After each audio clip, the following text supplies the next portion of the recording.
In the far frigid north, the ocean meets jagged maritime glaciers.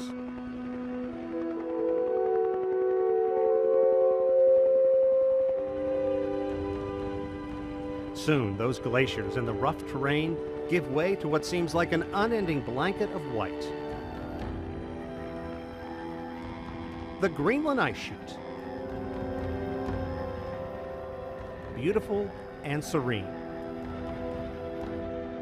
But here, along an imaginary line called the Arctic Circle, there is a very real problem.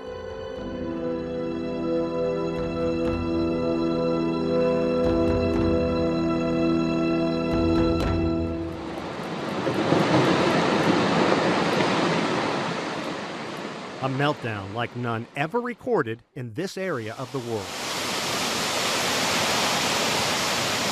It became like the thing to do in town, to go down and watch the massive amount of water going through.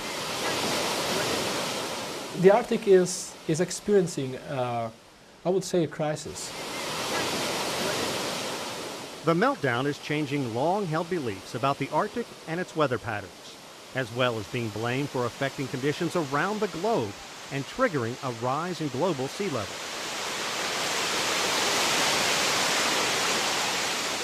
We have determined that this is occurring. Now we have to kind of figure out why this is occurring, and that's the difficult part. This water runoff from Greenland's melting glaciers and ice sheet is blamed for a frightfully large percentage of sea level rise, as much as 40%.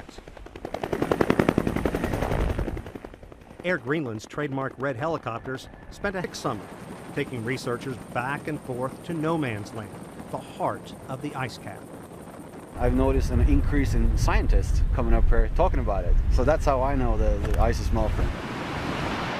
The dramatic change has focused international attention on Greenland like never before. From all these collective studies of the whole Arctic region, you can see that it's warming much faster than the rest of the planet. And what does this warming and subsequent meltdown mean? To begin with, Greenland is pretty much a mystery to the outside world. Its landscape, its environment, its people. Well, we don't have polar bears walking around in the city. We don't eat seal blubber every day. It's a westernized society, but there's a huge amount of culture that follows along. Greenland is coping with a generation gap. A large part of the population is steeped in traditional ways. Its youth, meanwhile, hoping for a future more connected to the rest of the world. And the younger generation is like youngsters anywhere else. They go on internet, they listen to YouTube, and they want something else. They want to be part of a westernized society. They want the same goods. For nearly 5,000 years, people of the Arctic, Inuits, have called Greenland home, creating a society in a harsh environment.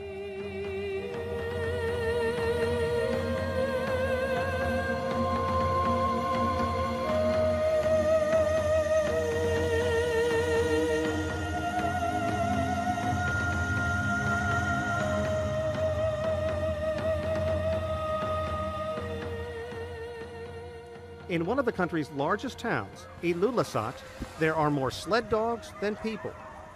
It's hot. Hard. Native Greenlanders are hunters. In the capital of Nuuk, you can find reindeer meat drying on the balcony of a crowded apartment complex. With halibut making up 60% of the money that comes in from export, they are also fishermen. Some are skilled in art that goes back centuries. European influence began creeping in during the early 1800s, when Greenland was colonized by Denmark. Chances are you have no idea how many people live here. Just 57,000, making the largest island on Earth the world's least densely populated country.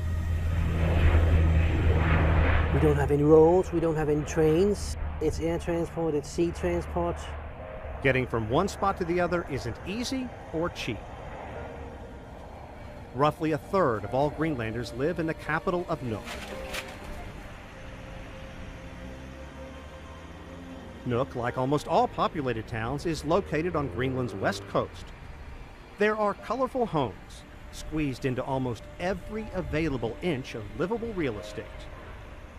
The scenery speaks for itself.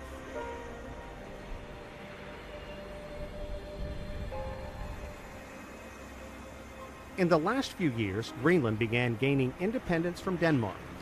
And now the country's leaders are opening up the country for oil and mineral exploration.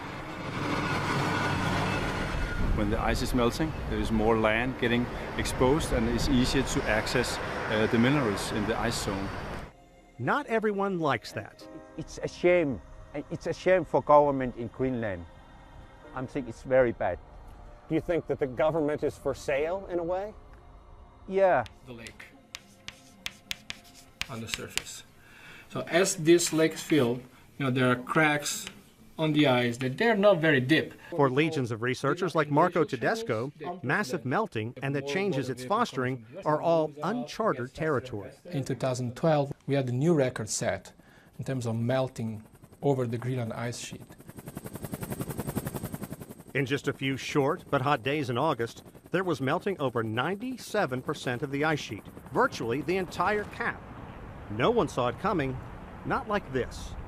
Even more staggering considering the ice cap pushes up 3,000 meters above sea level.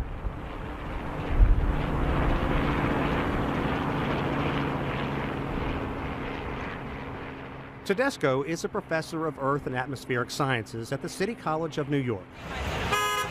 Think about it. The city in which he teaches has more people at any given moment milling around Times Square than in all of Greenland.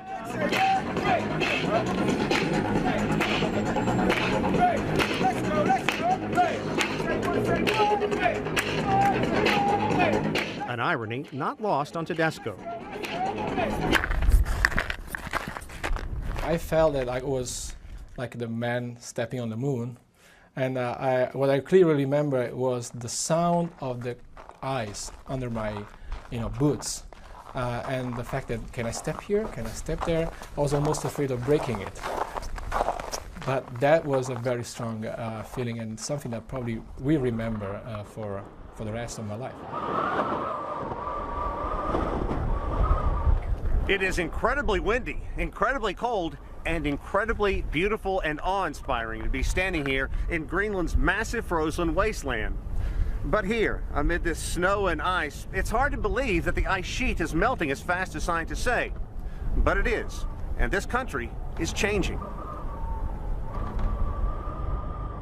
Then suddenly you have a change into direction, but it goes very fast. Tedesco was able to capture on video something no one else had apparently ever recorded.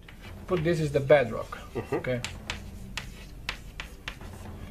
And this is your ice, and this is your water, so that we know.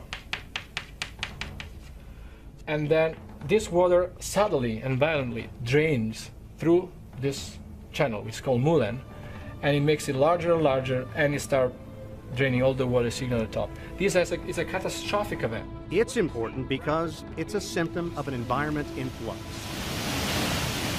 Studies show Greenland's ice cap is riddled with these moulins, and they could very well illustrate how the ice sheet is being carved up like Swiss cheese, and how this runoff could be one of the hidden keys to sea level rise. Scientists say we are watching the polar regions melt right before our eyes. So you can tell there's a stream here, and then there's a bunch of flow coming down on this right side.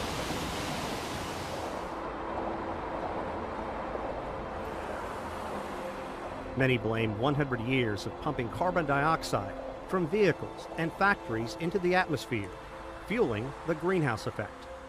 How frustrating is it for you to hear people say, we don't know that this has been affected by man. This could be cyclical.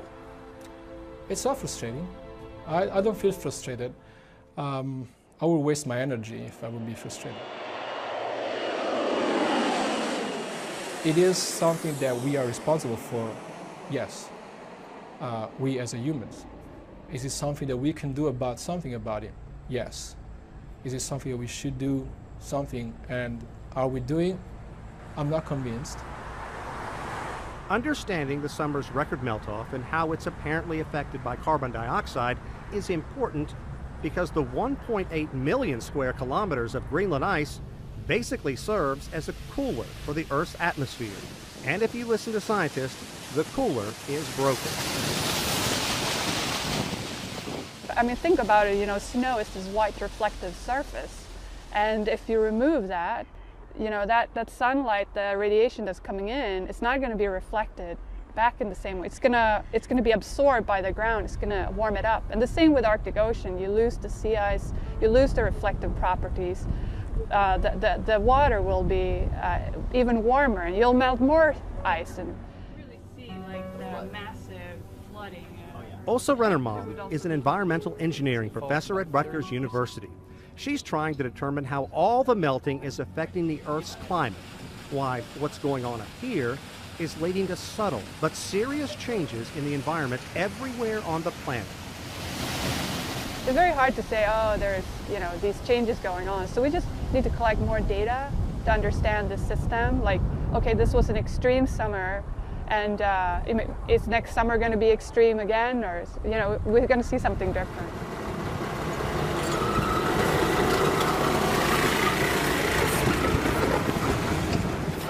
We have 56,000 people here in Finland. Maybe in the next 20 years, that will be more than 1 million people here in Finland. In contrast, native Greenlander Adam Liebert has watched his country and its landscape change bit by bit every day for years.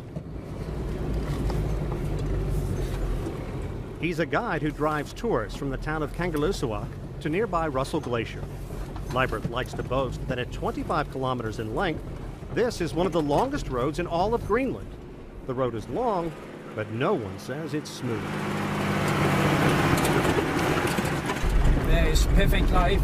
It's very close to the nature. One of the most silent places on Earth, and the air is not polluted. Liebert believes his perfect life, his perfect world, is out of balance right now. He says this past summer alone, he watched Russell Glacier lose at least 30% of its mass.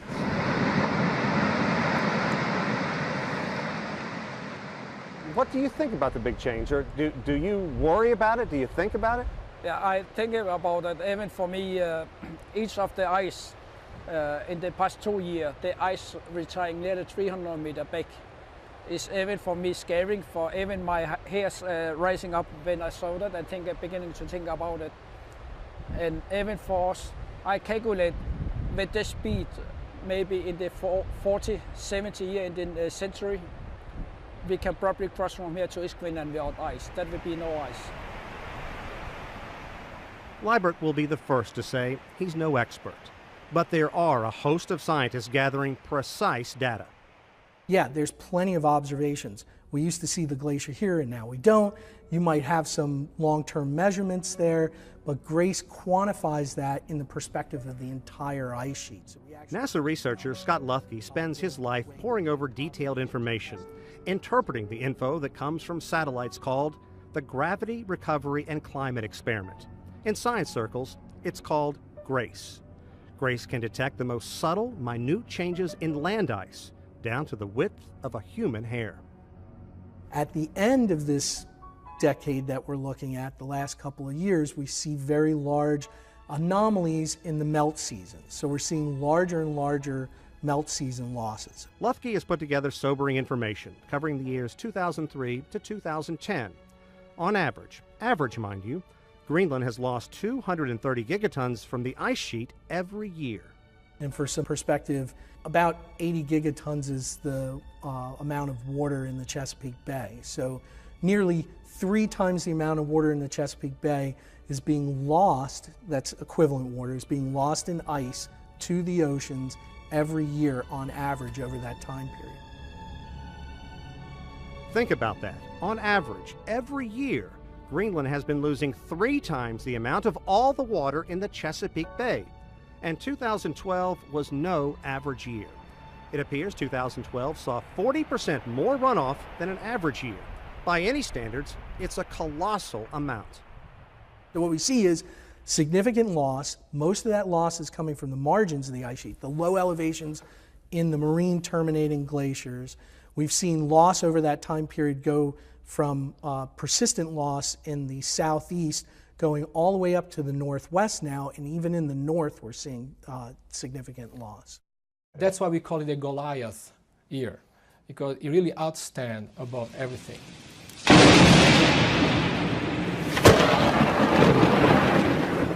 Global warming? I say climate change instead. Because it's not just global warming. You have changes in precipitation, changes in extreme events.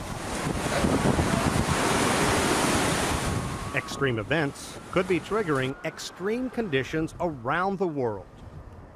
An estimated 15,000 record-high temperatures were recorded across the United States this past summer. At the same time, Great Britain slogged through a horrifically wet season, and the northeastern United States will be rebuilding from a late-season hurricane for years to come. The climate change is manifested most rapidly and strongest in the Arctic region right now. And here's also a region where you have some consequences that could ultimately influence the rest of the planet, such as the Greenland ice sheet with rising sea levels. Scientists say the sea level is creeping up ever so slightly, less than 2 millimeters a year. It may not seem like much, but it could spell disaster when freakishly strong storms blow in. What does it matter if it's just this much more water in the oceans? The problem is that the storm surges will be much higher. I mean, already now you have issues with trying to protect the coastal areas, and that's just going to be a bigger problem. I mean, New York City is going to have a problem. It turned out to be incredibly prophetic. Just weeks after this interview, Superstorm Sandy unleashed its fury on the U.S. Northeast, including New York City.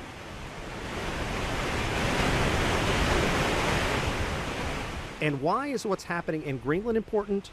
Scientists maintain at least a third of all global sea level rise is attributed to the melting here.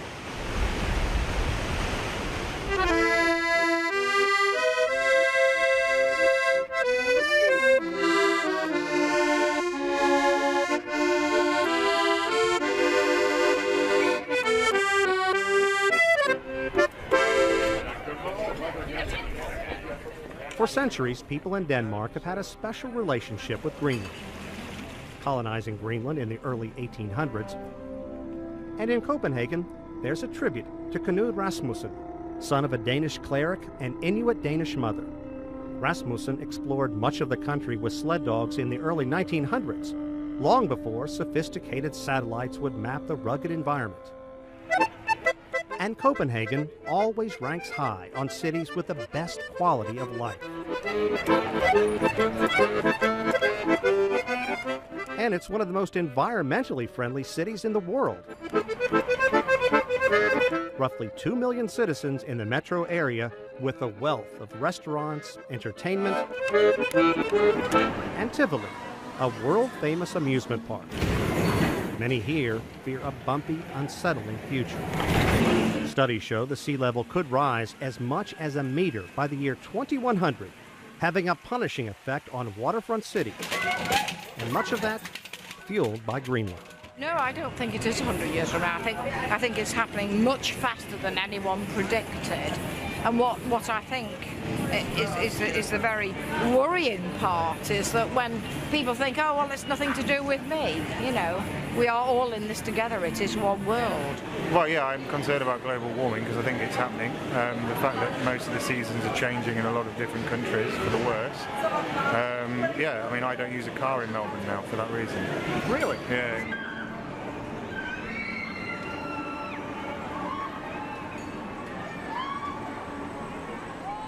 What will happen to Greenland's ice sheet in the coming decades, and how will it affect the rise in sea level?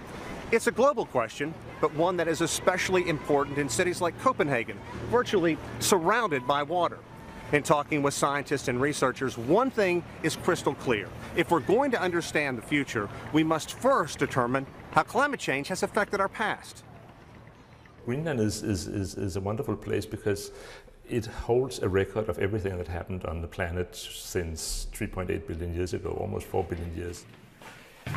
Minnick Rosing is a geologist at the University of Copenhagen and works at the Natural History Museum of Denmark. A native Greenlander, he's able to cull secrets from the earth. This long, thin, black rock comes from an area in Greenland called Isua. Billions of years ago, it was just mud on the ocean floor. This is a sediment, which means that at one point in time it was mud and sand that was deposited at the bottom of the ocean. This was actually the ocean floor 3.8 billion years ago. But what's special about this rock is that it contains the oldest traces of life we have on the planet. So it tells us that life has been with us, has been basically living in the oceans for more than 3.7 billion years. Some of Rosing's colleagues focus on ice, not rock. They have ice core samples that show how the Earth's climate has changed over tens of thousands of years. And they have unearthed an unnerving trend. What they have recorded is that there have been 5 melting events till now at this site on the ice cap. And of those 5, the 4 of them have been in the past 10 years. So it's clearly there's something very unusual happening. It's not just scientists trekking to Greenland. Let me take one more. Tourism is becoming more and more popular here. On any given day, boats navigate through icy waters off the coast of Ilulissat, putting people closer to drifting icebergs that come from Jakobshavn Glacier.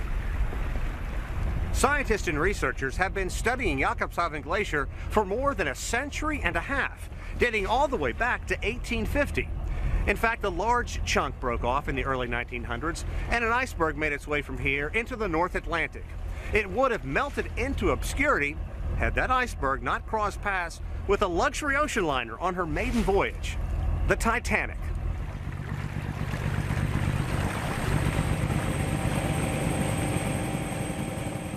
What few realize is how rapidly Jakobshavn is retreating. More than 15 kilometers this past decade alone.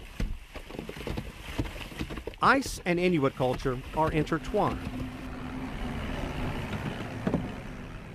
Customs and traditions that are thousands of years old are being adversely affected from the significant meltdown.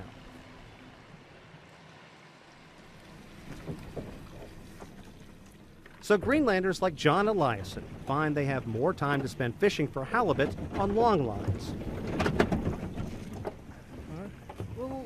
Since sea ice is melting, the fishing season is extended, but there is less time for hunters to take sled dogs out on the ice looking for seal. Today, Eliasson is happy. His fishing line is in the water, and his family will have seal meat after a quick stop on a rocky beach. The meat from the seal will feed your family? Yeah. We eat. You eat. And the skin you'll sell to the local shops? But sometimes to dog. Sometimes for the dogs? Yeah. Nothing is wasted. Good, huh? Mm. Good? Good. I will try. Yeah, I'll try. Small piece. Small. Not big. You knew the word big. Yeah. This is liver? Yeah. Just... Yeah. That's liver.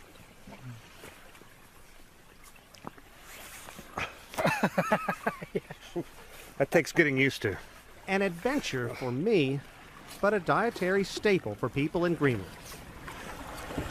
People here hunt seal, whale, and reindeer.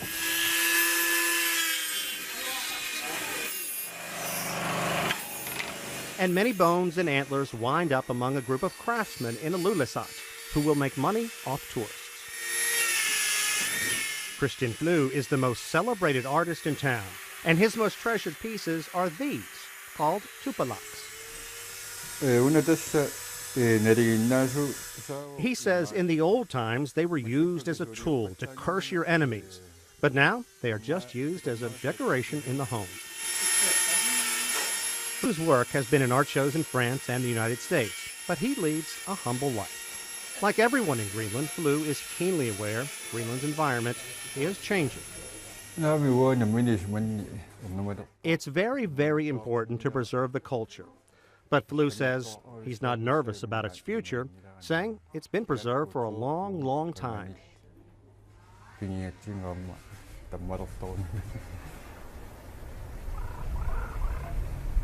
town of Kangerlussuaq is divided by Watson River. Right now, it's tame. But notice the banks, the erosion, and workmen trying to repair the one bridge in town. This is what happened when record melting fueled record runoff. This year is the worst. Just this year? Yeah. The last 2010, 2011 have been fantastic years. We get more and more guests here. But 2012, exactly the 11th of June, was the worst day in my life in Kangerlussuaq. The hot summer turned Kim Ernst's life upside down.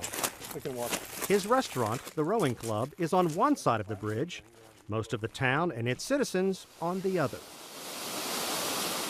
And 4:30, the police called us, and now we have 20 minutes to pack down because there was something wrong with the bridge and the water was going over. Townspeople had never witnessed anything that rivals the bridge washout. Never, never. I talked to people who lived in the town for 30 years. They've never seen anything like that. Obviously, during the lifetime of that bridge, something like that has never happened. But people in Greenland are resilient. So what does it mean to finally be able to prepare this food again after the rotten summer you've had? That's fantastic. As is his spread of traditional Greenlandic food. This is muskox, and this is minted muskox. This one is lamb, Greenlandic lamb chop, and this one is reindeer sausage. And the reindeer sausage we make ourselves. The first day he was able to reopen since the bridge washed away was memorable. Especially for the Russian helicopter pilots and flight staff who reserved the restaurant on this night.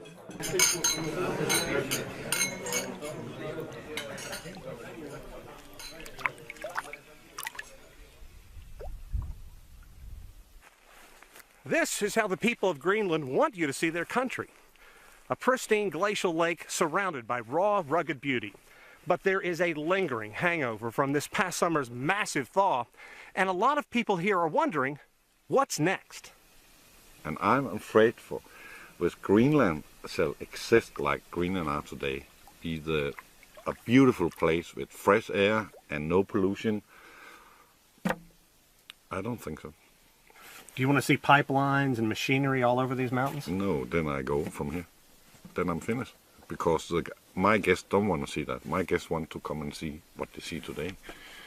And what they see in the wintertime, a frozen lake they can go out and ski on or sit down on the northern light in the evening. Many call it bad news. Many others say it is a blessing. The massive meltdown is opening up land. And industry giants want to tap into it for oil and mineral. Well, we were one of the first people in this big scale project. So we were at the forefront of the developing Greenland as a mineral exporting country. Ebe Larsen's company may be at the forefront, but scores of others are playing catch-up. There are now 120 permit requests for large-scale mining and offshore oil exploration. Currently, there are no offshore oil rigs and only a few small mines. We want to be able to earn our own money and make our own living. According to the editor of Greenland's two newspapers, mining and oil will mean money for a country that just doesn't have much. We need to be economically independent of Denmark. We want our own economy. We don't want to continue asking for money from Denmark. Denmark ceded some autonomy, but the Danes are still in charge of Greenland's foreign affairs, security, as well as financial control over the country. Here in this city we need housing, we need better health, we need better education, We need better communication. We need better infrastructure. It's a country of only 57,000. And a recent study showed a stunning 85% lack basic math and reading skills.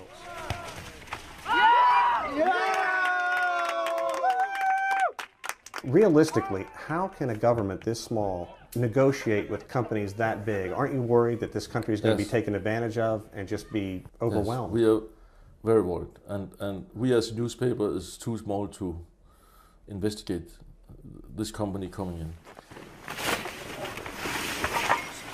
Morten Shalmy runs a Greenland-based company called Exploration Services that works with mining companies both large and small. He says Greenland's government is acutely aware climate changes are speeding up economic changes. And he says the government is taking steps to avoid mortgaging Greenland's future. If you want to come here and extract everything and then run away with the gold in your pocket, forget it. You'll never be accepted and you'll be caught in, in various legal affairs. I imagine the fishing here is amazing. Yeah.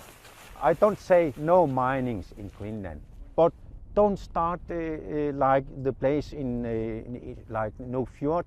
If we do it, then we can sold all Greenland to industry, and it's bad. Peter Wong Tatusen says he truly feels like a voice in the wilderness. He's arguably the harshest critic of Greenland's push for widespread mining and oil exploration. Tatusen grew up near this body of water called New Fjord. New Fjord is a paradise in Greenland. He has been rallying support against a company that wants to build an iron mine in the shadow of New Fjord. That makes me angry in that way. That they can just come in and overwhelm you. Yeah, occupied our country. And I call it occupied our fjord, because it's like occupying country. People have not informed really as they should, and it's a shame. It's a shame for government in Greenland. I think it's very bad. Well, our concern is both with nature and environment and with the people of, or the society up here.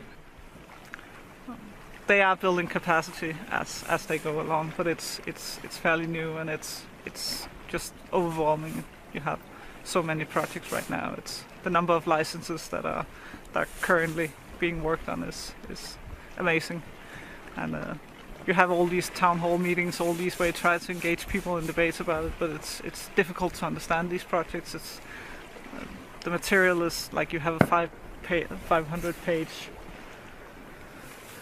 environmental impact assessment. It's just hard work to understand these projects and very hard to see is this good for the Greenland society as a whole, or should you be concerned? Mette Frost is the Greenland project manager for the World Wildlife Fund.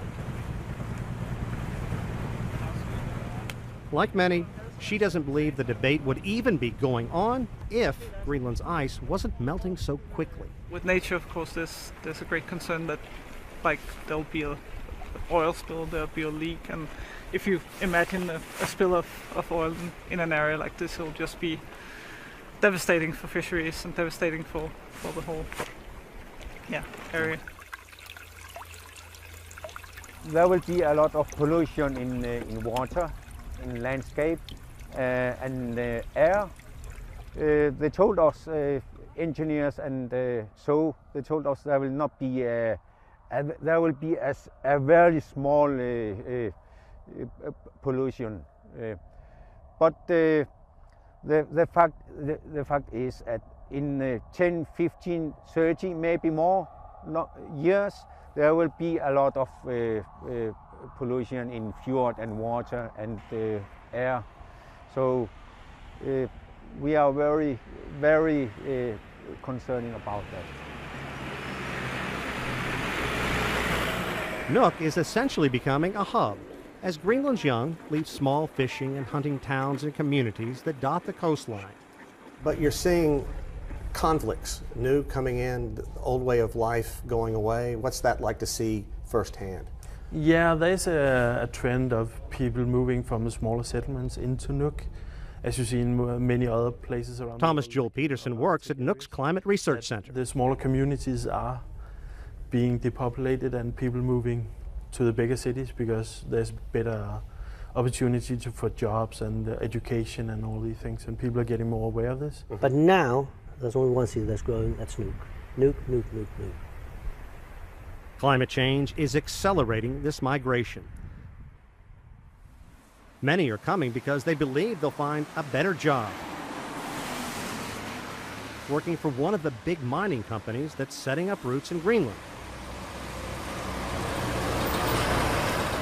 But when they get here, many transplants find the quality of life isn't better. That is, if they can find an apartment. And the waiting list could easily be like 20 years, depending on what kind of flat you want. And 20 years? Up to 20 years, yes. That's not unusual. So it's not very easy to find a place to live. Then you have a lot of private investors that actually have flats that they do want to rent. But in Greenland, it's quite common that when you come to Greenland, if you come from Denmark or from another country and you get a job here, then your employer will provide you with a place to live. So all the private investors that have flats, they do rent, they only want to rent them to companies, not to private people. So it's very difficult to find a place to live here unless you can buy your own place, and a lot of people don't have that opportunity. There are some apartments to buy, according to real estate agent Marian Berger Rasmussen. But many are being snatched up by big companies preparing to do business in Greenland. Well, a two-bedroom flat in Nuuk, if you want some of the newer things, is above 2 million kroners. In US dollars, you're talking 300,000? Well, yes, $350,000. To put that in perspective, the same two-bedroom house or apartment in any other town in Greenland would probably only cost 10 to 15,000 US dollars. So along with melting ice, the cultural landscape is changing dramatically, and maybe for good.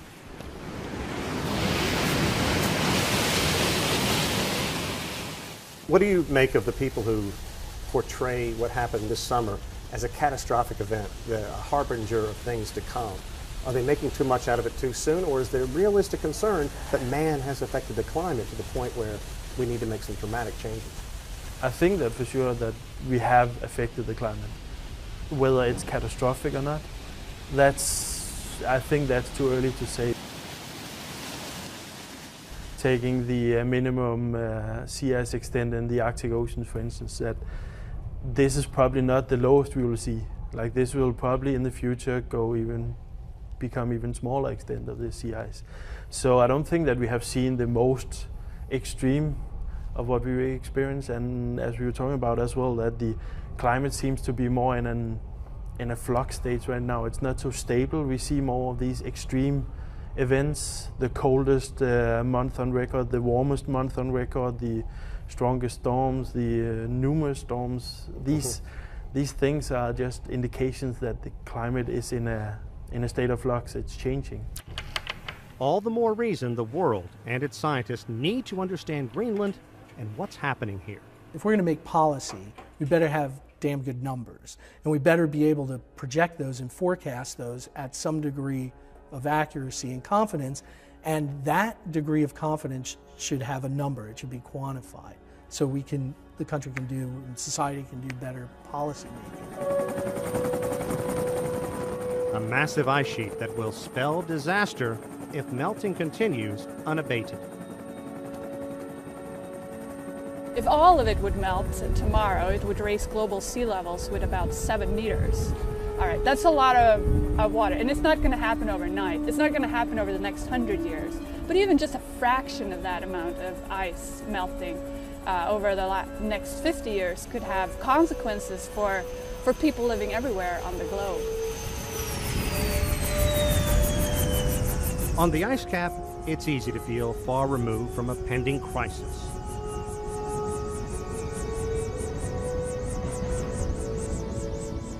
Many scientists are absolutely sure a century of burning fossil fuels has heated the atmosphere and led to serious and significant environment changes. It's just easiest to notice up here. Governments say they want to find a way to turn back the clock and undo the damage. Greenlanders are very aware in the short term their sparsely populated country could actually benefit.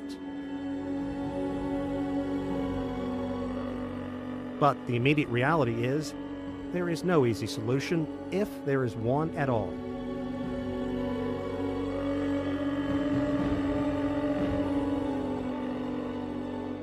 Here, it's easy to feel like the last man on Earth and know this block of ice could lead to a world of changes.